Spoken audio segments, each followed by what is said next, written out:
this by focusing in particular on how adult migrant children care for their aging parents across distance.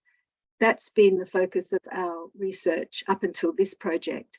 And with this project, we flipped that and started to look at how older migrants care for, not just care for families, but maintain their own life and life worlds in this context of migration, temporary migration, because most of them are on visiting visas. So in Mrs. High's case, she really relied on her phone and her use of the internet to not only connect with family back home to maintain a sense of familyhood, but also with this Vietnamese cultural content as a form of entertainment and to sustain her interests and her identity, her social identity. We argue that the feeling of familyhood across distance is constituted and sustained through practices of care exchange, which we call transnational caregiving. Next slide, please. This is where the social uses of technology come in, and this project is titled Migration and New Media. In order to care for family members across distance, people make use of all kinds of information and communication technologies to exchange support, including emotional, practical, and financial support. So a central conceptual and methodological framing of transnational families is the notion of the transnational social field, a social field that transcends physical place, that transnational family members share, inhabit, constitute, and co-create through their reciprocal, though uneven, care exchanges that play out over the text messages, emails, video calls, and social media platforms of digital social connectivity, as well as gift exchanges through the post and also visits made in person. These are all parts of sustaining the transnational social field. In our previous work, we identified patterns of transnational care, routine, ritual, crisis, and forms of co-presence across distance, virtual, proxy, ambient, and imagined. And we've written about these, and I won't have time to go into them in detail. Next slide, please. So when we discuss sustainable aged care policy in practice, we also need to discuss migration policy in practice and technology policy in practice as well. So due to the time constraints, I'm going to focus on technology policy in practice in the remainder of the presentation. Next slide, please. As I said at the start of the paper, in many ways, the experience of transnational families and caring across distance has become much more familiar to people due to the current pandemic. When I first started presenting about transnational families and transnational caregiving and the use of new media 20 years ago, my biggest challenge was convincing the audience that you can care across distance because, and particularly if I was talking to medical or allied health or nursing audiences, because the concept of care is so strongly normatively and ontologically understood as requiring physical proximity. So to tear care concepts and constructs away from proximity is really a challenging construct. However, in the current context of the pandemic and caring across lockdown and social distancing, we've all had some sense of doing that online.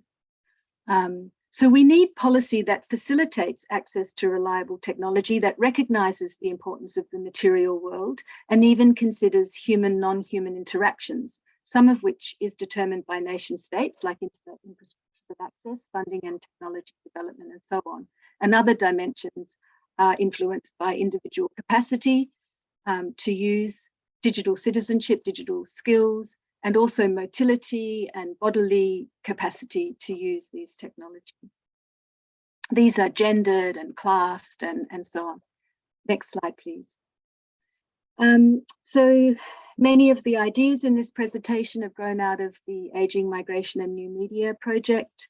We built a wonderful team.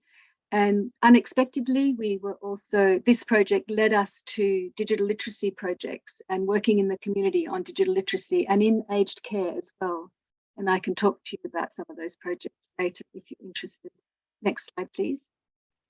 As I said, transnational aging is particularly relevant to Australia because 1 in 3 people over 65 were born overseas. This graph, the blue shaded area are the Southern European born countries, and the green shaded area are Asian born countries.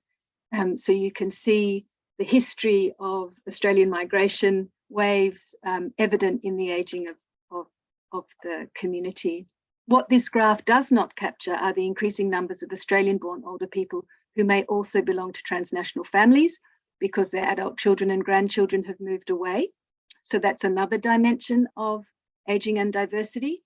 And it also doesn't capture the growing numbers of visiting older people who are flying in to be with their families, which is what I'm talking about today. Next slide, please.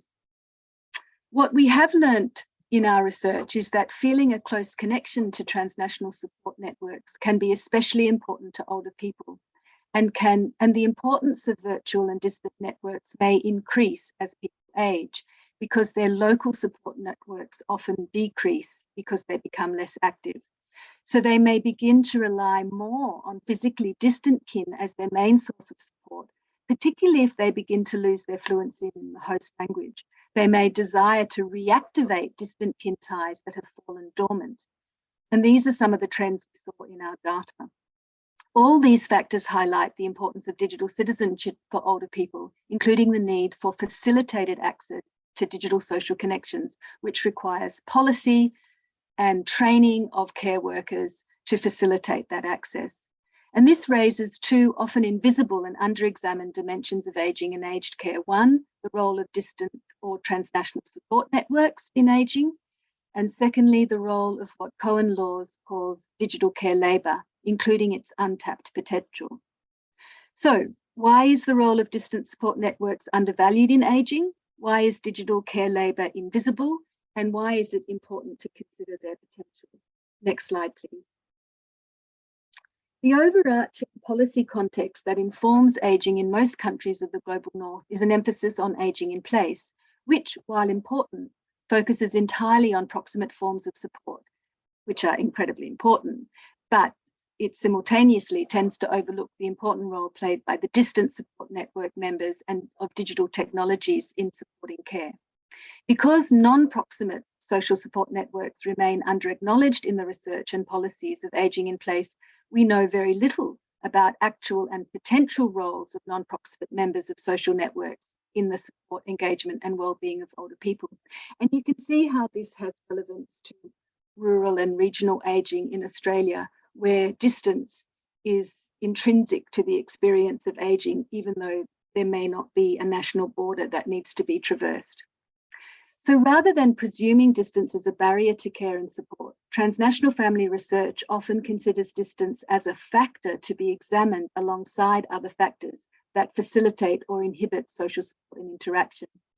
This approach emphasizes the theoretical and methodological importance of problematizing the distinction between local and distant supports and between offline and online worlds, to see them rather as occupying the same social field or interconnected lived experiences. It also leads to an important disruption of our ontological understandings of distance and proximity and their role in enhancing or impeding care. So a transnational family's research has long shown that it is possible to care well across distance, while proximity does not a priori deliver the best form of care. And here we can get into arguments about forms of care and ideal forms of care, and I'll leave that for the discussion. Next slide, please. So a central theoretical question in our current work on transnational ageing is whether the normative assumption that care requires proximity has limited our understanding of the role of distant social networks and impacted on policy, particularly for the elderly. We are also closely considering the materialism involved, that is, the impact of the medium on the means. In other words, does new media transform care or just facilitate it? This has led to an interest in digital citizenship and the digital divide, access to the internet, ability to use it, and particularly for older people.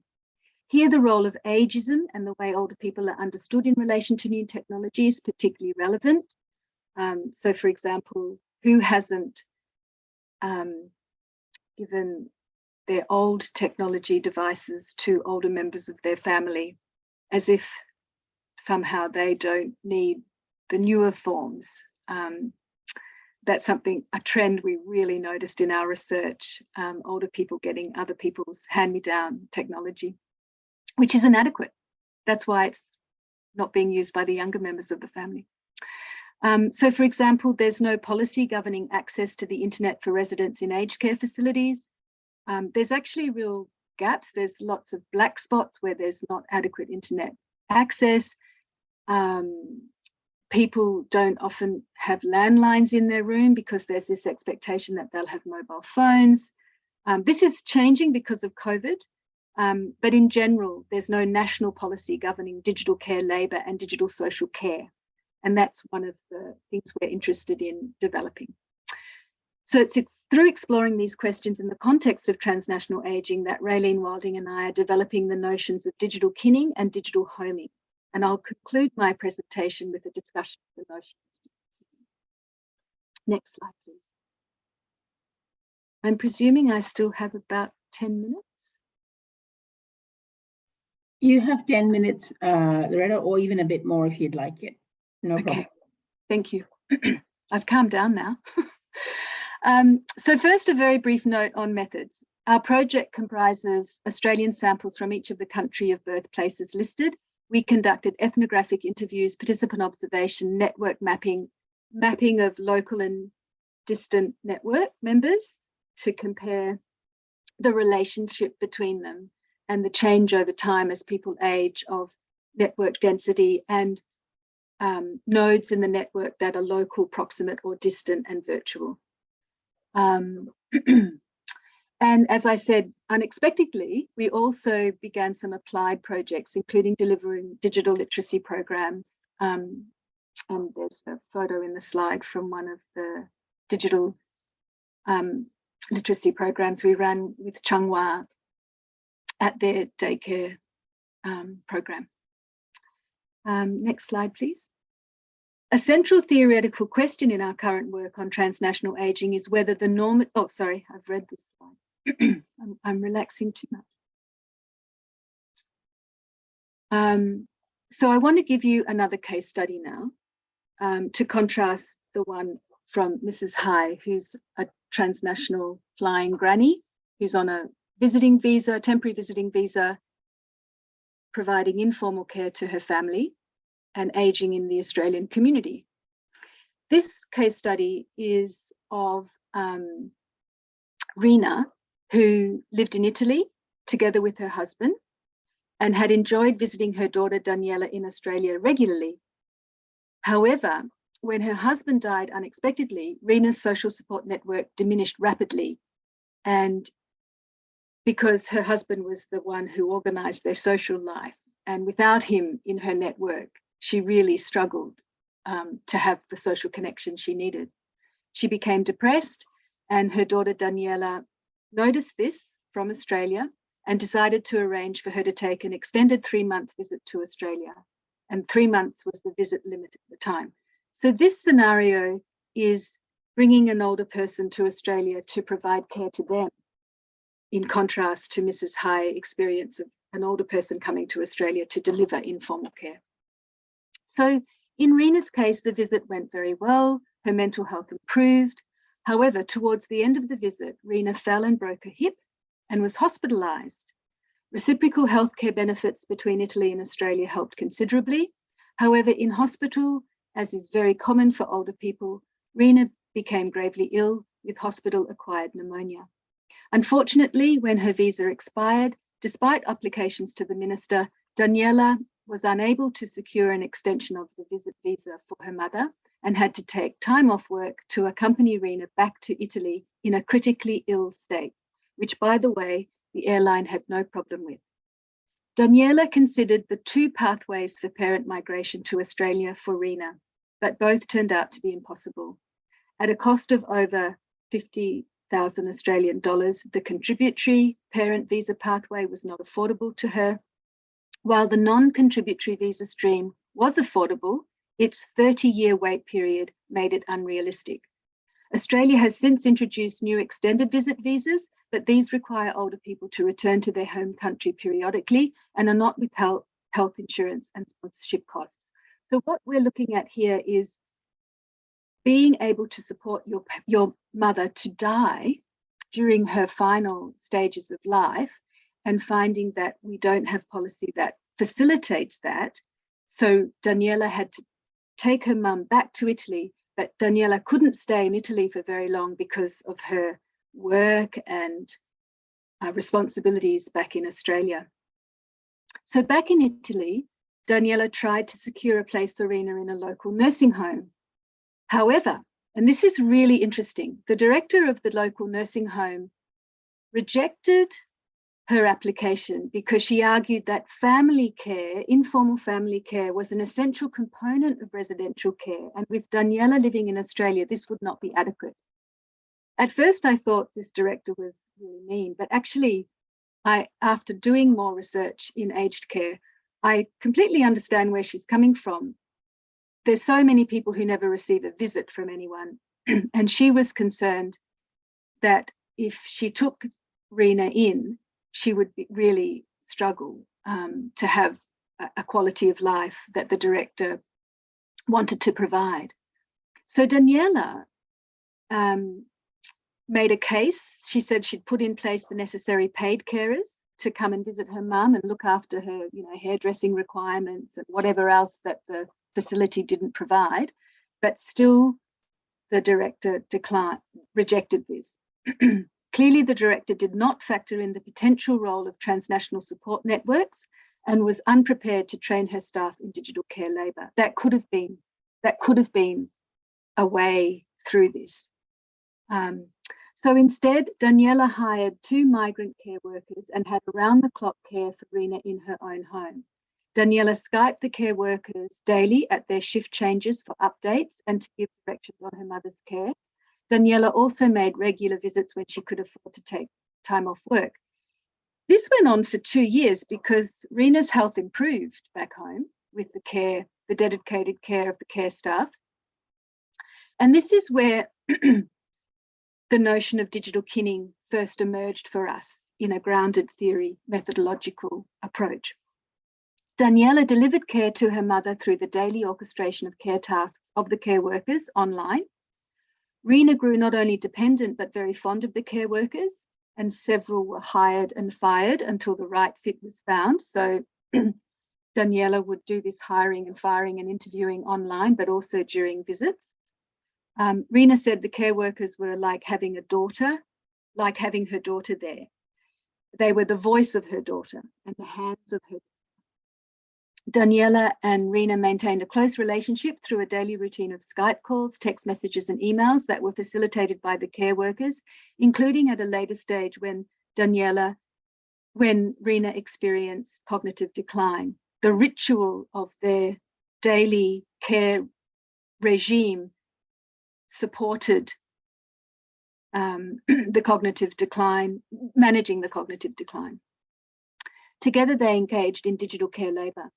In other case studies, this care labour is provided by other kin, including kin who may not previously have been active in the support network, but who are called upon to take up this role. Next slide, please. So digital kinning. So how are we defining it? We conceptualize digital kinning as a process that facilitates and expands the support networks of older people, particularly those networks that are at risk of diminishing due to the impact of migration and mobility. We think the concept is useful to think with in 3 ways. 1, it highlights how the practices and processes of transnational caregiving utilize digital care labour. 2, it highlights the ways these digital care practices activate and fulfil obligations and responsibilities associated with kin roles, including among non-biological and geographically distant support network members, which are particularly important to migrants and older people, and older migrants in particular, as in the case of Rina.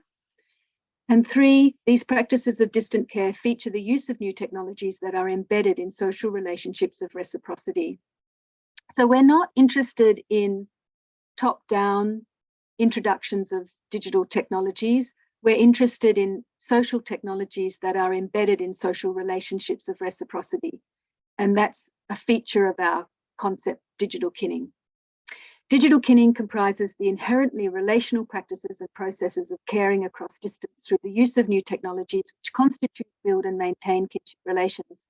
For older people in particular, these digital kinning practices often require facilitation by others, as in the case of Rena, further emphasizing their social relational nature. Next slide, please. So why the term kinning? This term comes from the anthropology of adoption, where it is used to describe the process of becoming relatives of adopted children.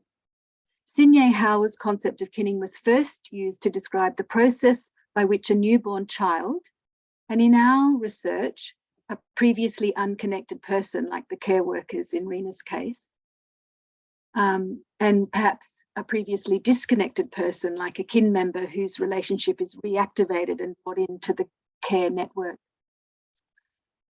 So Sidney Hauer's concept of kinning describes the process by which a newborn child, previously unconnected person, a disconnected person, is brought into a significant relationship with a group of people that is expressed in a kin idiom.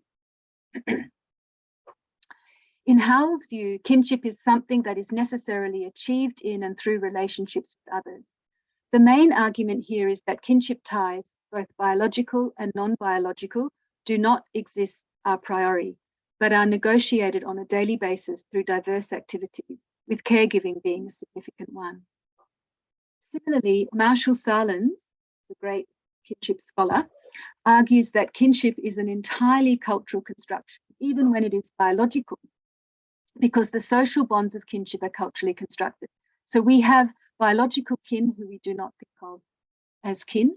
We've rejected from our networks, for example, perhaps because of history of abuse or whatever. And then we have non-biological kin who we think of as like kin. So Salins describes the quintessential characteristic of kinship as a form of mutuality of being. I really like that concept, a mutuality of being. Kinfolk are persons who participate intrinsically in each other's existence. They are members of one another. And I think this is beautifully evident in some of the work on dementia partnerships, where the partner, the carer partner, builds the social identity of the partner with dementia by narrating their life, co-narrating their life with them. And you see that mutuality of being very clearly enacted in that research data.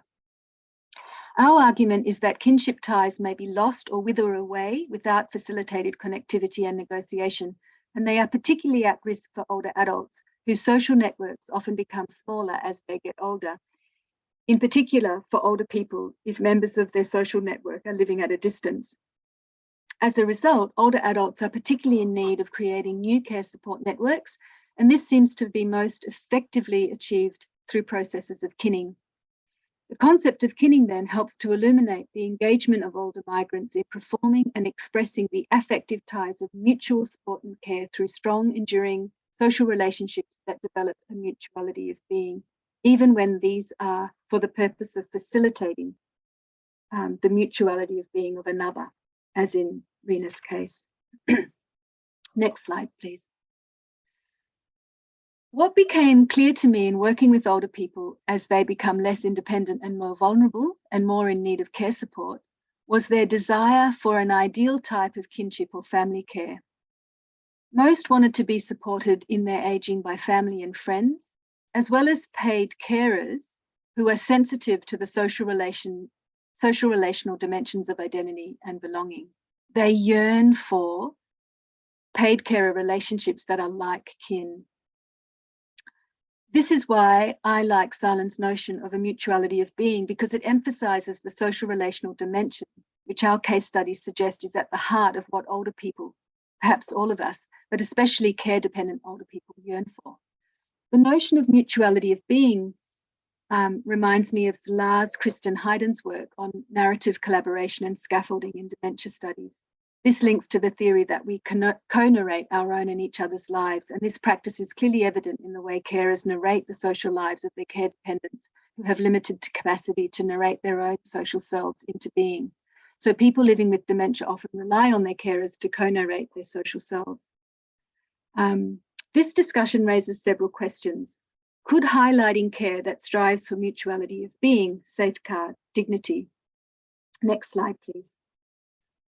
I think I'll end here, and I recognise that this is in many ways controversial, what I'm suggesting, because to use the term kinning to refer to paid care workers is controversial because it raises an important set of questions about power and the potential for abuse within families, including how care obligations are often disproportionately borne by women and how they may be exploitative. However, we think the tensions around affect and obligation and the mix of both positive and negative emotions involved in the emotionally taxing work of caregiving are inherent to kinship relations and evident in the processes of becoming kin. So arguably, this makes the kinship idiom even more relevant. So mutuality of being isn't just warm, fuzzy feelings. Mutuality of being is the whole spectrum of emotions, the difficulties, the obligations, the exploitation, and so on, that tie us together in our networks. Our notion of digital kinning was developed as grounded theory out of our analysis of digital practices that foster the mutuality of being that defines kinship in the case studies of our research. I'll end it there. I have other case studies, but I'm really interested to ask you whether you think our notion of digital kinning is convincing. We're still developing it. So I really welcome your critical engagement with it. And the other notion, digital homing, I would recommend you invite Raylene Wilding to come and talk about that one. It's the twin concept about social and cultural identity and belonging, and explores more that side of the digital world. Thank you. Thanks, Loretta. That was a really provocative talk and some really interesting ideas to grapple with. We do have time for Q&A. And so just a reminder to the audience that if you do have any questions, to please submit them through the chat function. Or alternatively, if you would like to ask your question in person, you can turn on your camera and microphone, and we'll just call on you in turn to do that. So you have both options to pick from. But just to kick us off while everyone's digesting I think it's very rich content. I've got a few questions. So the first one is I wanted to kind of unpick this underlying notion, which you kind of really explicitly articulated towards the end of your talk, Loretta, on abuse. Because when you were describing the story of the flying grannies, when you were describing the story of Daniela and her mother and what happened in Italy, and in subsequent ways, there did seem to me a thread of abuse that also kind of accompanied it. But in fact, is it abuse, or is it just the kind of inevitable exploitations that families do to each other at different points in time? That's a really good question, Bianca. We've just finished a consultancy with Department of Communities on looking at abuse of older people and trying to understand this issue also for culturally and linguistically diverse communities. And, you know, where it's becoming, where I think public understanding is increasing significantly around intimate partner violence and abuse of women, and we know that that's deeply, deeply related to the status of women in society as the root cause of abuse of women, domestic violence in particular. When we look at elder abuse of older people, we can say, I think we can transfer our knowledge from gendered violence to argue that it's about the status of older people in society, and ageism is a huge factor. And I think the World Health Organization has identified ageism as the principal cause of abuse of older people. It's our normative understandings and expectations around what is adequate care for older people And this is part of our families. You know, this becomes even more complex in contexts of gender and culture where obligation, filial piety, obligation to care. But for me, it points to the continuing invisibility of care, the lack of support for care, the lack of recognition of how difficult care is. And there are so many instances of this. The outcome of this is growing rates of homelessness for women who've spent their lives caring but don't have any financial reward to show for it. So yes, your question is supremely relevant. And I think to reduce abuse of older people, we have to get better at supporting care and carers.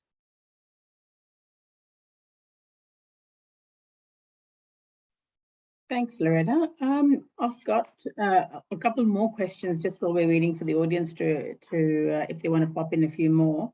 I wanted to also, I guess, get you to reflect on, you sort of closed by talking about the mutuality of being and this notion of kinning and care workers.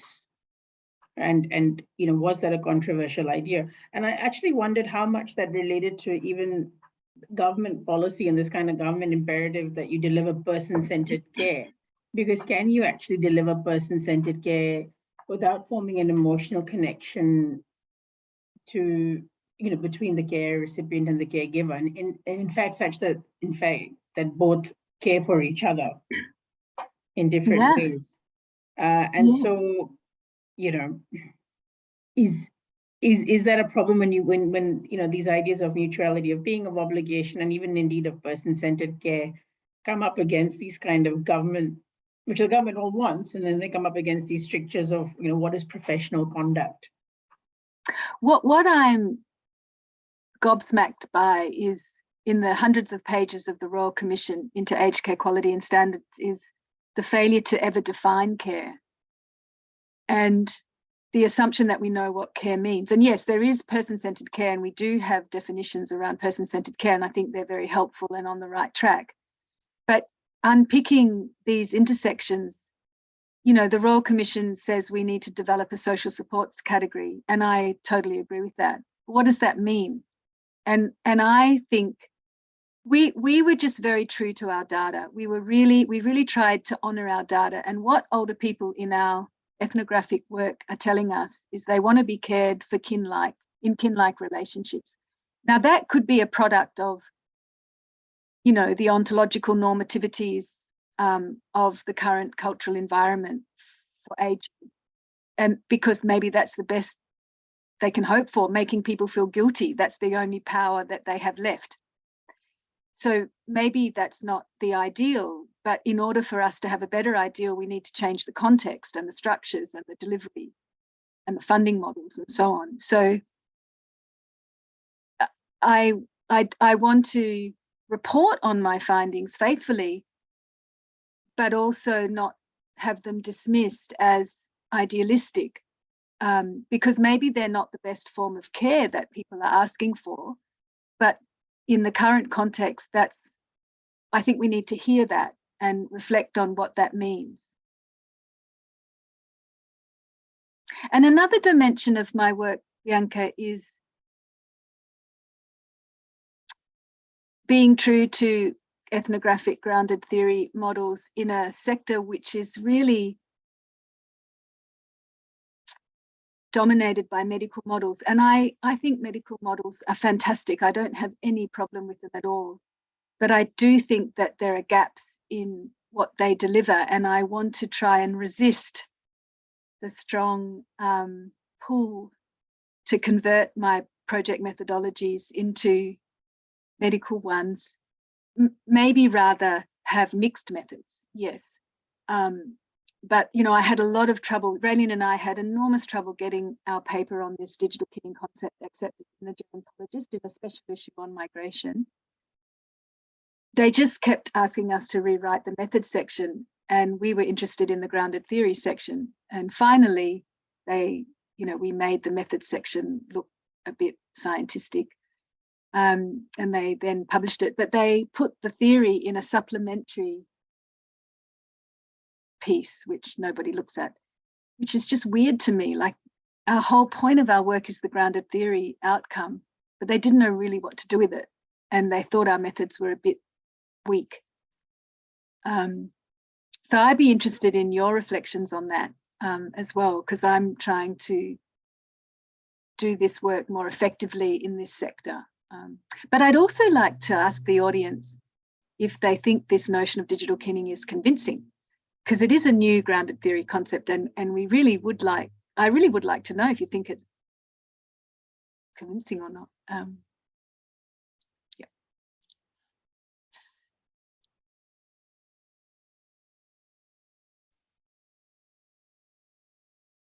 I think you might have left everybody stunned, Loretta. I think I have. All right. Going once, going twice. Okay, sold. We're almost out of time, so thank you so much for sharing those insights with us. I do think your digital kinning idea's got a lot of legs, and it's got a lot of ways it can be expanded and stretched. So I think that's a fabulous idea, and it doesn't surprise me that you know, the theoretical development of it gets plonked in a supplementary section. I think it's very disappointing, because we actually need a better integration of sociological and anthropological theoretical concepts with medical research, so that we don't end up doing this this kind of weird theoretically informed research that sometimes a lot of medical models and trials use, which is almost like fitting a puzzle piece into a broader picture, rather than really using the theory to kind of illuminate a concept and tackle that concept through different research paradigms. Anyway, yeah, I really appreciate those reflections, actually, Bianca. I don't think we talk about it enough. And if people would like to read that article, it is in the Gerontologist. I can send it to you, and maybe you can email me your thoughts, because we do present the notion of digital kinning, and we do try to speak to an allied health and medical and nursing audience. So maybe people can reply that way if they're interested in reading more about this idea. But thank you again for the invitation, and sorry I was flustered at the start. We didn't know it. We're getting thumbs up from the audience about the paper, so we will circulate that round to everybody. Now, could you please join me in thanking Loretta with your clap reactions? Yes. That's great. Thank you very much. And that brings today's session to an end. Next fortnight, continuing the theme actually of aging in digital media, we're going to have Dr. Irvin Cabal-Quinto presenting on aging migrants' digital media practices during the pandemic. So please join us next fortnight on Tuesday, the 2nd of August at 12 p.m. Australian Eastern Standard Time. Thank you, everybody, and we will see you next time.